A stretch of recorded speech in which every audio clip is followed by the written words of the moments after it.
I'm Iris Muller. I'm a certified rehabilitation counselor and a proud mom of 2 children, one of whom has quadriplegic cerebral palsy and is nonverbal. And I'm Alma Schneider, a licensed clinical social worker and the proud mom of 4 children, one of whom has Prader-Willi syndrome. In this podcast, we discuss the uncensored truth about raising kids with disabilities. Prepare to laugh, cry, and hopefully learn something new. This is Two Moms, No Fluff.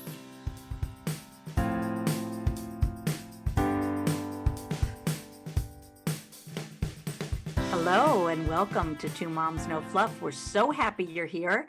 If this is your first time, we are so happy to have you. And if you are a return listener, we're very happy to have you as well.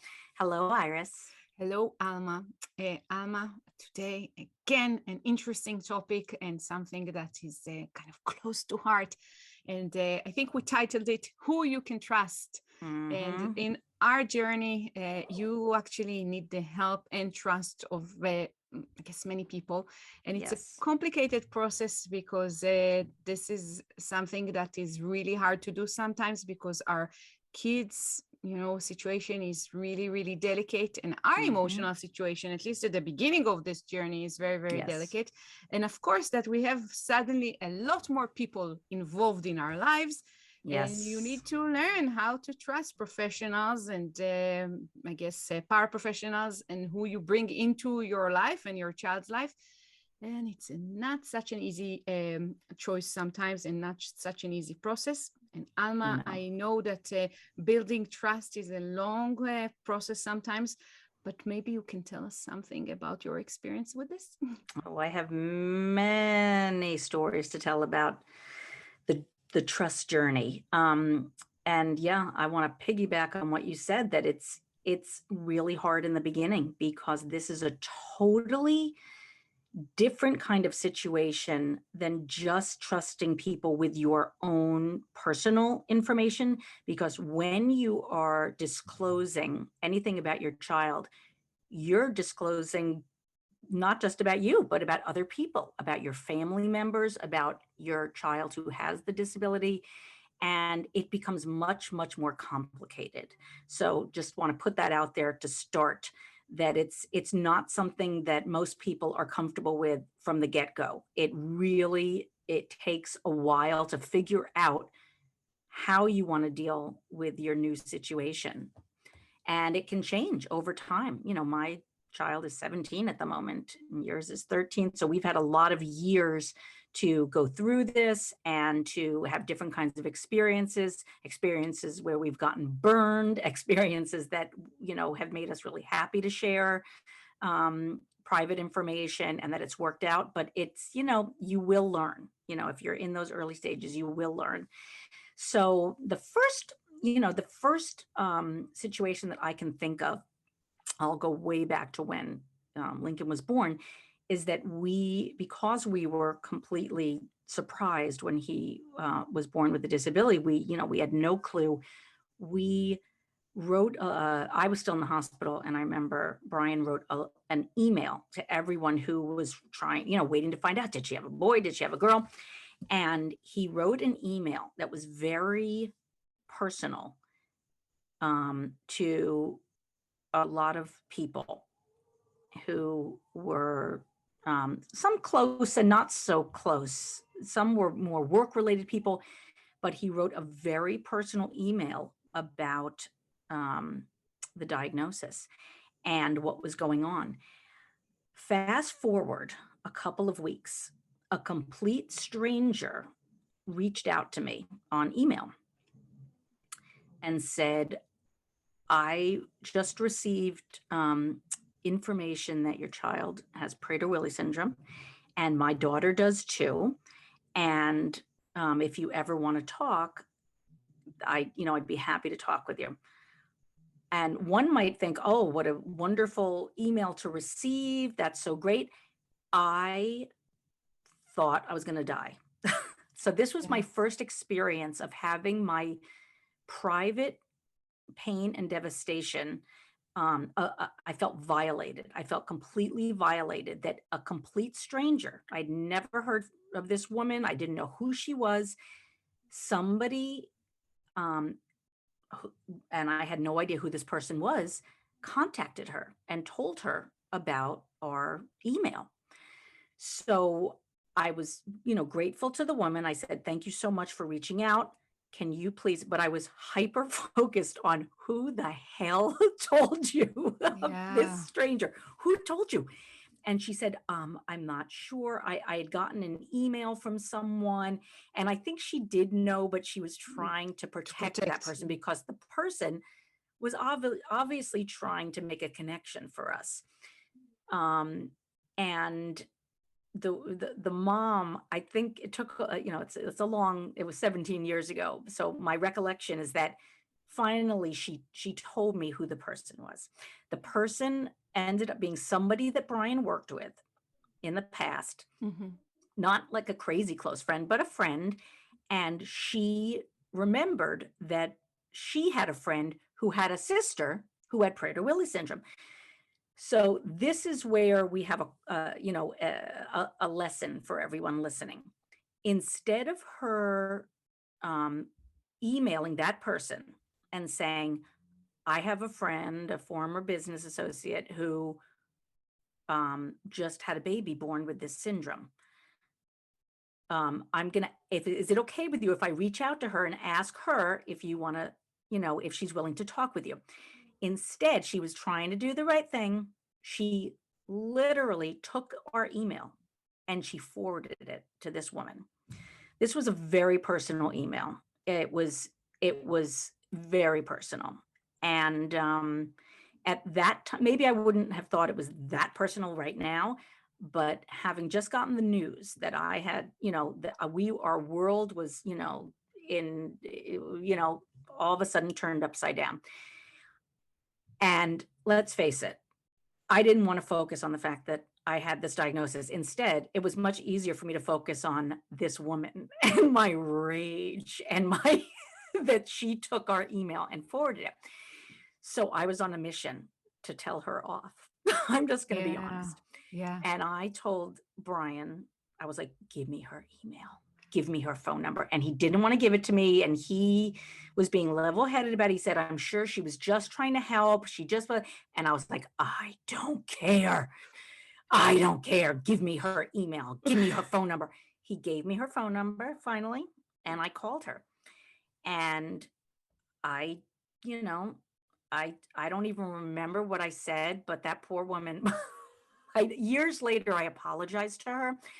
But I said to her, how would you feel if your most painful private moment was shared with a complete stranger? I told her how I felt. Yeah. She apologized. She said, I was just trying. And I said, I don't even remember. I don't think I was like, really going off on her, but I wanted her to know that she shouldn't have done that and that it was very painful for me. So that was my first experience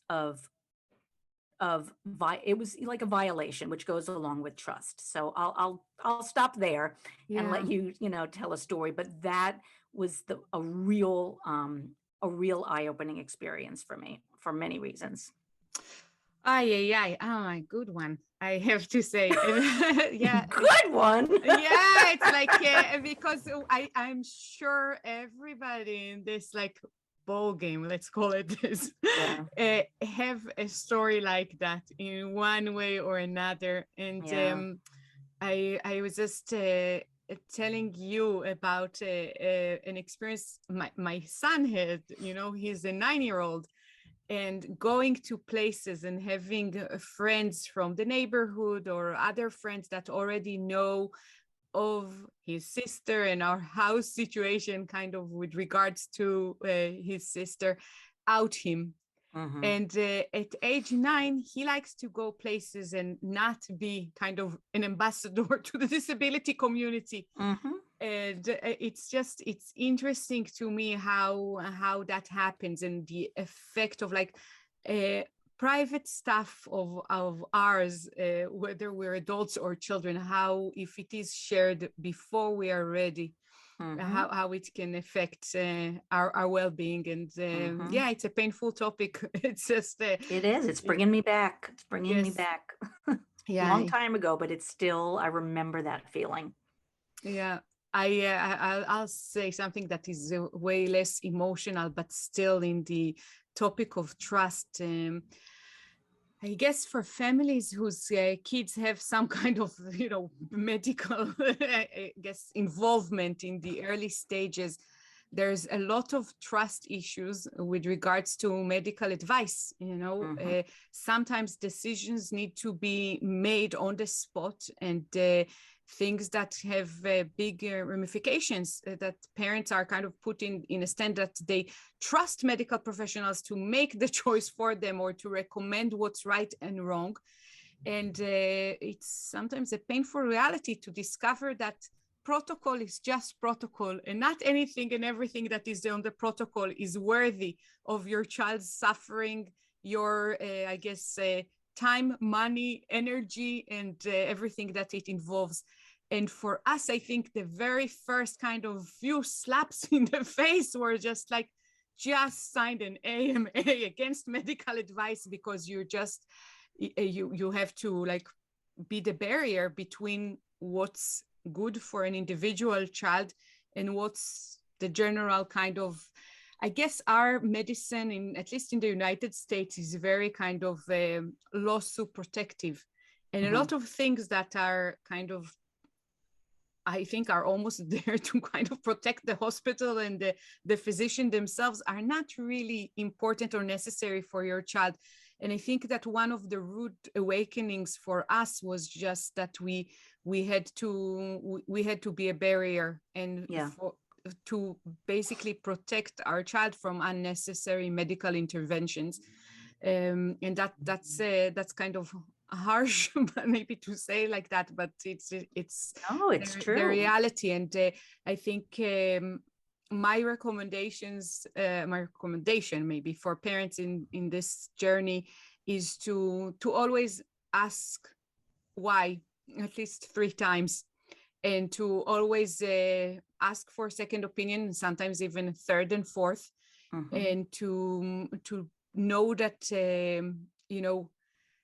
again, something that I already said today, trust is something that builds, Yes. And if you are facing a new person, you don't really know them, their practice, their priorities, their personality, you don't have to trust them, even though they have like a PhD or a doctor next to their last name. It's important.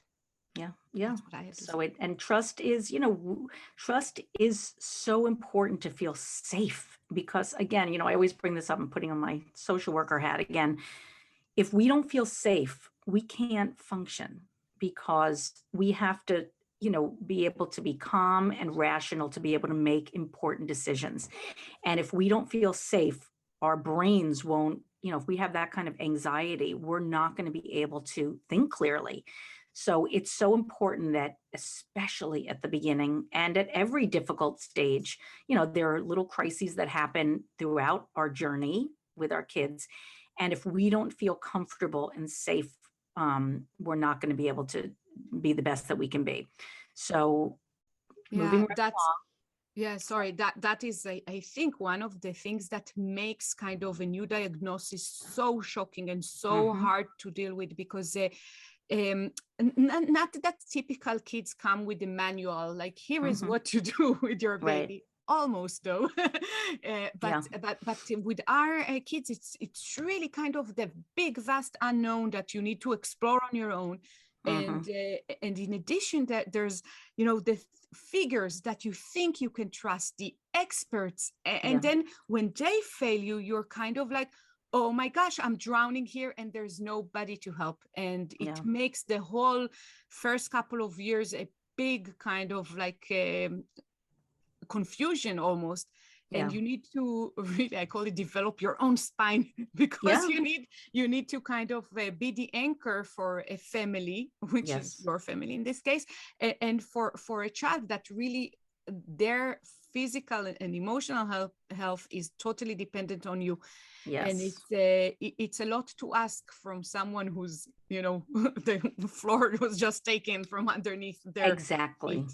Exactly. And that brings me to my next, little anecdote. Uh, in the beginning, I had an early intervention team. And I think I've mentioned this in a previous episode. I had this wonderful psychiatric nurse that was a part of the early intervention team. And I was asked by the caseworker, what else do you need on your team? We have a therapist, we have this. I was like, I want a therapist. So I had this amazing woman that would come to my house and she would stay as long as I needed. I don't know if this exists anymore, but sometimes she would be there for 2.5 hours. Wow. I'm going to say her name. Her name was Barbara Masterson, and she saved my mental health. I spent so many hours with that woman figuring out and exploring and discussing who to tell about the diagnosis. I spend so much time on this because, as you just mentioned, our kids are totally dependent on us. And what's different about coming out, with any kind of a disclosure about yourself, that's only affecting you pretty much. When you are disclosing things about your child, there is this added pressure of how is this going to affect my child if I share this information, and if I share it with the wrong people, or if I share, so much of that has to do with us and our, we come to the table with all sorts of, life experience. If we have been burned before by sharing private information, if people didn't come through for us when we made ourselves vulnerable, that's all going to have an impact on how we think about disclosing painful private information that makes us feel unsafe and vulnerable. So clearly I have had a lot of that in my background because I really struggled with telling people my son's diagnosis. The reason for that was because I've mentioned before, when you go online and you read about, or at least 17 years ago, when you read about my son's syndrome, it gave the most dire description of what he was supposedly going to be like. And some of it, it rang true for the future, but a lot of it didn't. And to have a baby that is totally defenseless and innocent, and having people find out the diagnosis and then Google it and think all these really, what I thought were just horrible things about my child, who was going to be out of control and wild. And I saw it as him, it presented as a portrait of someone who was going to be like a wild animal that couldn't be in a space with food, or they would attack the tables, which was not going to be the case. But I felt so strongly about people learning that information that before they got to know him as a human being. And it changed for me when Lincoln had a personality, and when he was able to interact with people and they could see that, oh, this is not who he was. But when he was an infant, I was the protector of the information. I had to make decisions. Do I let people know, and then they have these ideas about him before they even get to know him? So I felt so much pressure to keep it private and to contain the information, and for us to have our own narrative. And for years I did that. So I literally went out of my way to call people and say, people who were in the know, to say, do not tell anybody his diagnosis. And as I've mentioned in previous episodes, I was very, I would go out into the community and tube feed him. So people knew that I didn't have an issue with that piece of it. I had more of an issue with the behavioral issues. So it's one thing to have a feeding tube. It's another for them to find out that he has Prader-Willi syndrome that is associated with all these really societally, negative, unacceptable behaviors. So I spent so much time talking about trust and with this therapist. And what she shared with me, to this day, I really appreciate so very much what she told me, the guidelines. She said, this is your private information. This is private. This is not public. People don't deserve to know your private business. It's not like you're keeping a secret. It's private. And there's a difference between privacy and secrecy. secrecy is associated with shame and all that. Privacy it's none of your damn business. And what she said was, only tell people who can help you practically and emotionally. And at this point, I've added to that list of who can help on a greater scale, in community, and who can take this information and, be an activist as a result of me sharing my information, all this stuff. So I've added to that list of, so now we are open about the information. But back then, it was a great rule of thumb, because if you don't trust someone to be able to help you emotionally and practically, why would you tell them? It's none of their business, because that identifies people who you can trust. So that was a great rule of thumb for me. And I just want to add, a friend of mine sent me a wonderful article at this time when I was struggling with this, about it was from the New York Times, and it was, if you want to go back to it, I don't know where it is, but it was obviously from 2004, when my son was born, about getting divorced and who you tell and what you tell when you're getting divorced. You're not going to tell your whole story about your marriage that didn't succeed to anybody walking down the street. You're going to have an answer for people who are acquaintances, and you're going to have responses for people who are close to you. And I so appreciated that, her sending me that article. And back then, by the way, it was a printed article. It was not online, because it was 17 years ago. But that was a really great rule of thumb. It was like something that was painful and personal. That's not anybody's business who's not in your inner circle. So that's my next story.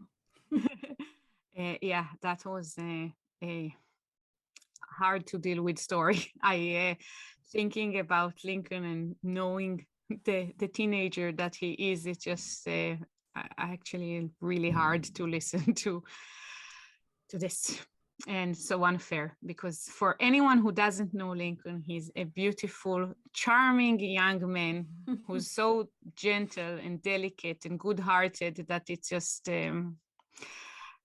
I'm honestly, in the name of society, sorry that you had to go through this. Thank you.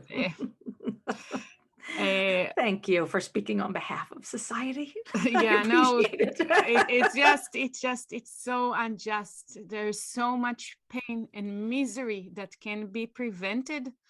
It's just sad. And I want to actually mention a photographer whose name is Rick Giordadi, and I hope I'm pronouncing his name correctly. He made like a whole I guess, project of redefining disabilities and filming families of children with disabilities and adults with disabilities, and helping them kind of describe their disability in their own words, and made it such that it's a project that is meant to educate new medical professionals.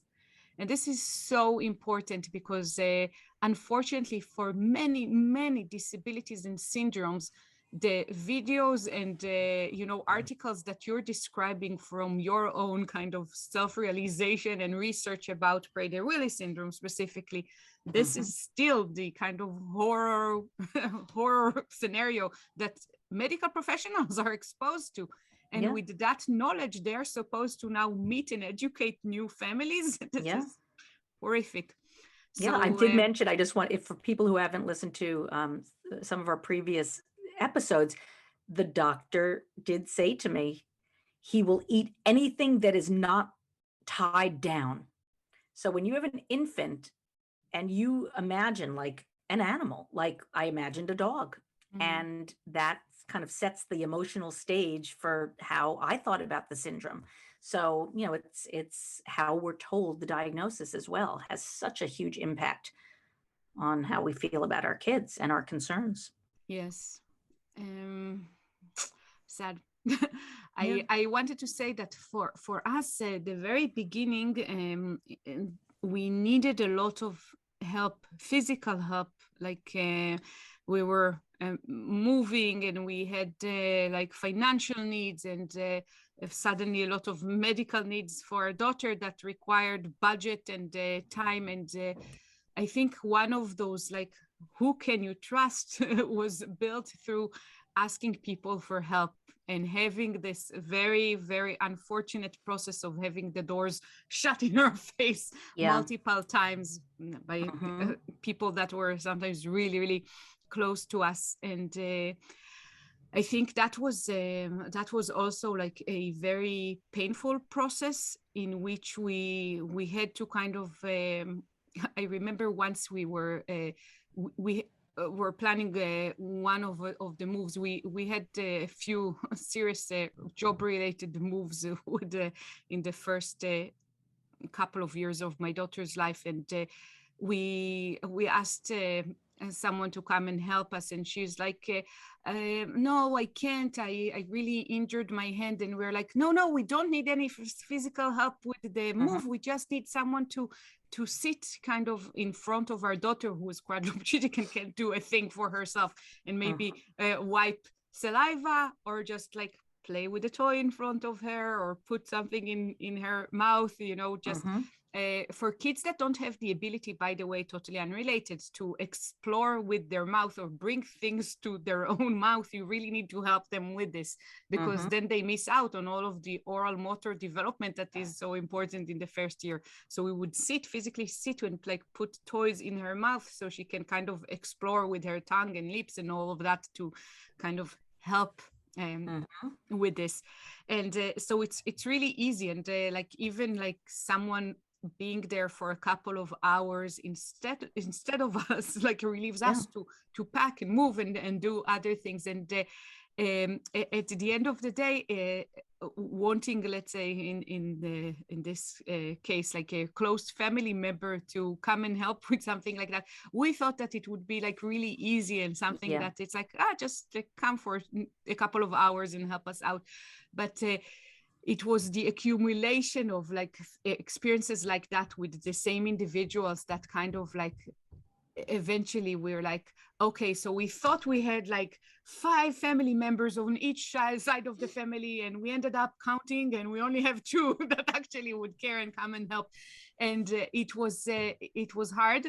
I don't have how to say it, but I want to tell like allies, family members, and other listeners that are here that it's an easy thing to say sometimes.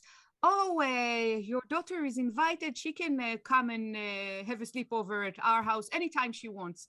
It's very easy to say. But have you ever spent half an hour alone with my kid before you made this invitation? It's just like words are not hard to say. The actions are what's hard to do. And the actions are what accumulates into trust. Yes. And if we need to know that, someone is really on our side and joining us on this journey, on the early stages, it's almost kind of like, ask how you can help. We already discussed that. And B, when you're asked to help, like, show up, even if it's not anything that is dramatic or doesn't sound important to you. Because what, for example, in that move story that I just told you, what that family member told us is just pay for a nanny, like, just call a babysitter. And it was, it's simple enough. But we are very protective of our child. We just don't, even today at age 13, it requires like 3 months of training for anyone to kind of like stay with her alone. But that wasn't the point. It's just that sometimes things that might be very easy for a person to help with are very, very important for the family to not feel isolated, not feel alone, and to feel that their child is acceptable in a way to others, when we find it hard to believe that others would accept our child. So when those doors kind of slam in our face, it's not just the help in the move that was not happening. There Right. is a whole different level of implications to that. What does that mean that that family member does not want to spend time with our child with a disability? What does it mean about us as a family? What does it mean for our child's future, etc.? Anyway, back to you, Alma. Yeah. Yeah. It's, we're walking around with hidden, invisible trauma. Most of us, I don't want to speak for everyone, but not because of our child, but because of society. We're walking around with a lot of trauma, and it's invisible. So these things take on much more meaning than, if we were just skipping through life. So, and it's hard for the people in our lives also because they can't read minds and they don't know.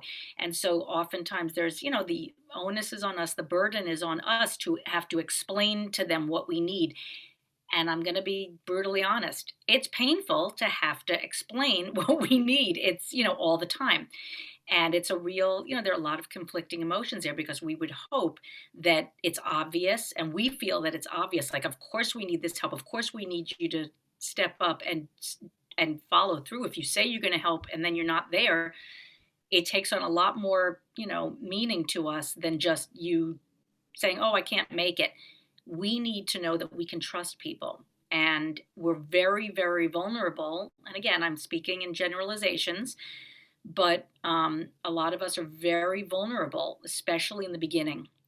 And we are so fearful. We're so afraid. We're so afraid of isolation for ourselves and for our family members that we need to know who we can count on emotionally and practically. So if you say, it's sort of like a death. When somebody dies, people always say, when they're grieving, the worst thing you can do to a grieving person is say, oh, I'm going to call you, I'm going to do this, and then you don't. Because Alma, you froze. people are in need. They're counting. Oh, I froze? Yeah. So repeat what you're about to say. Oh, I was just saying that it's like with a death. When people who are grieving often say that the worst thing is when people kind of show up in the beginning and then they disappear and they say, oh, I'm going to come and I'm going to, support you and all this. And then they don't call, they don't show up, they sort of forget about you. And it's extra painful because we're extra vulnerable at that time. So, it's hard even talking about this in this podcast episode because, we're needy. Most of us are needy, and it's hard to tell people I'm needy. It's not an appealing quality. Like we're needy, we're dependent on you, but we are. And if you care about someone who's going through struggles, we need to know if you're going to be there. And if you're not, you might have to tell us. So what I was saying was that there was someone who was the recipient of that original email about the diagnosis. And although we had a conflicted relationship in the past, she sent me an email or a letter saying, I'm sure you have people in your inner circle who will be able to help you through this. She was basically saying, like, I'm not going to be here for you. Yes. And I remember how devastated I was. I couldn't believe that she wrote that letter. But she wanted to make it clear from day one, like, do not count on me. And I guess it was good at the time, but I remember how I couldn't believe that I received that letter. Every little thing that was painful to me, like, was so exaggerated because I was just like desperate for people to be there for us. And, it's good to know who you can trust, even though it can hurt. That was very blatant. I'm not going to be there for you. You have people in your circle. But when you believe that there are people who are going to be there for you and then they're not, it takes a while sometimes to figure out who those people are. But once you find those people, so here's the, I guess, in a nutshell, once you find those people, you are going to be so grateful and you're going to be so appreciative of those people, and they are going to be your lifeline. And you are, if you don't have those people, you might be able to find those people online. you might be able to find those people, the least likely people that you have nothing else in common with. There are people that I trust implicitly, explicitly, um, who have nothing, they're much older than me, they're much younger than me, they might not have kids, but there's just something that connects you and that you can talk to them. And so find those people. If you don't have those people, find them. Yep. Even if it's online, because we all need people we can trust so that we can we can be happier people. Our kids will be happier. We will feel safer, and we'll be able to, again, to make better decisions if we feel like our mental health is safe. Yes, yes. And I think this is also the process of learning that we all go through with this kind of entry to the disability world. It's just one of those lessons is who you can trust. And by definition, the moment that you kind of let go of people that were part of your life earlier on, and medical professionals and paraprofessionals that were brought into your life but didn't quite cut it, when you're finally kind of done with that screening process in a way, and your circle of people that are actively involved in your life is all people you can trust, you can only imagine how exponentially the well-being grows with that. Because suddenly you're kind of everywhere you turn, there are people you can trust. And that makes life so much better and easier. So obviously the early stages of like finding out that, yeah, family members, it is very painful. When I read about it at the, I guess, first year in my rehabilitation counseling master's program, there was a whole chapter about how family members ditch other family members if they become disabled or have a child with a disability. I was like, what kind of families do that? Like, what kind of ignorant, uneducated people behave in this way? And I'm like, yeah, now it's our families. Some people are just not capable of being there, because it's hard to be there for us if you're not someone who's comfortable with yourself or comfortable with your abilities to help. Some people don't realize how important they are. And it's actually sad, because the people who really step up are people, I tend to notice they're more confident people. They're more secure in who they are and what their value is. And people who don't feel like they themselves are important or valuable seem to be the people who don't step up, because they're like, oh, I'm not going to help. I'm not going to be able to help them anyway. I'm not going to be able to provide anything for them. Well, everyone should be doing a little self work on their self-worth because everybody can be helpful. Everybody is valuable and has something to offer. Yeah.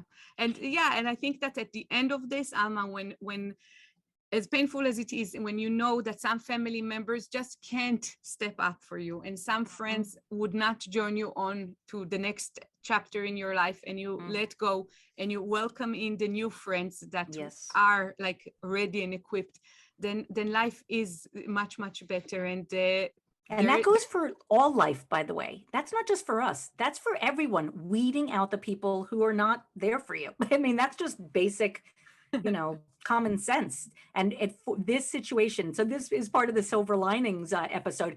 This is a silver lining. You see the quality of people in your life, and you weed out the ones who really are not providing anything for you, or that you can provide anything for. So it's, again, that brings us to no fluff. No fluff. And Iris, I just want to tell you publicly, you are one of those people that I can trust and who is there for us. Yes, and same goes to you, Alma, especially in this pandemic. You know that in this pandemic, the one person who told me that if I and my husband are down with COVID and nobody is there to care for our kids, she would come and take them. That was Alma Schneider here. And because of those weren't just words. It was the truth. I know that was the truth. And because of you, I recovered so fast. Anyway, Alma, thank you very much for another kind of full of self-disclosure episode here. And to you as well. And I hope people These are listening. hard. Yes, the people that are listening understand how hard it is to just come out to you guys. I don't even know who you are and tell you all this of is those for you people. moments. We're trying to help you so that you have a better, more seamless experience than us. So thanks so much. Give us your comments and your stories in the comments. We want to hear. If you have some people, if you have people in your life and you don't feel like you can trust them, you can trust us with your stories. Thank you, Alma. See you next time. See you next week. Bye. Bye. For more information, please go to www.twomomsnofluff.com. Thank you. If you like this podcast, please subscribe and give it a 5-star rating so more people can hear it. Thank you.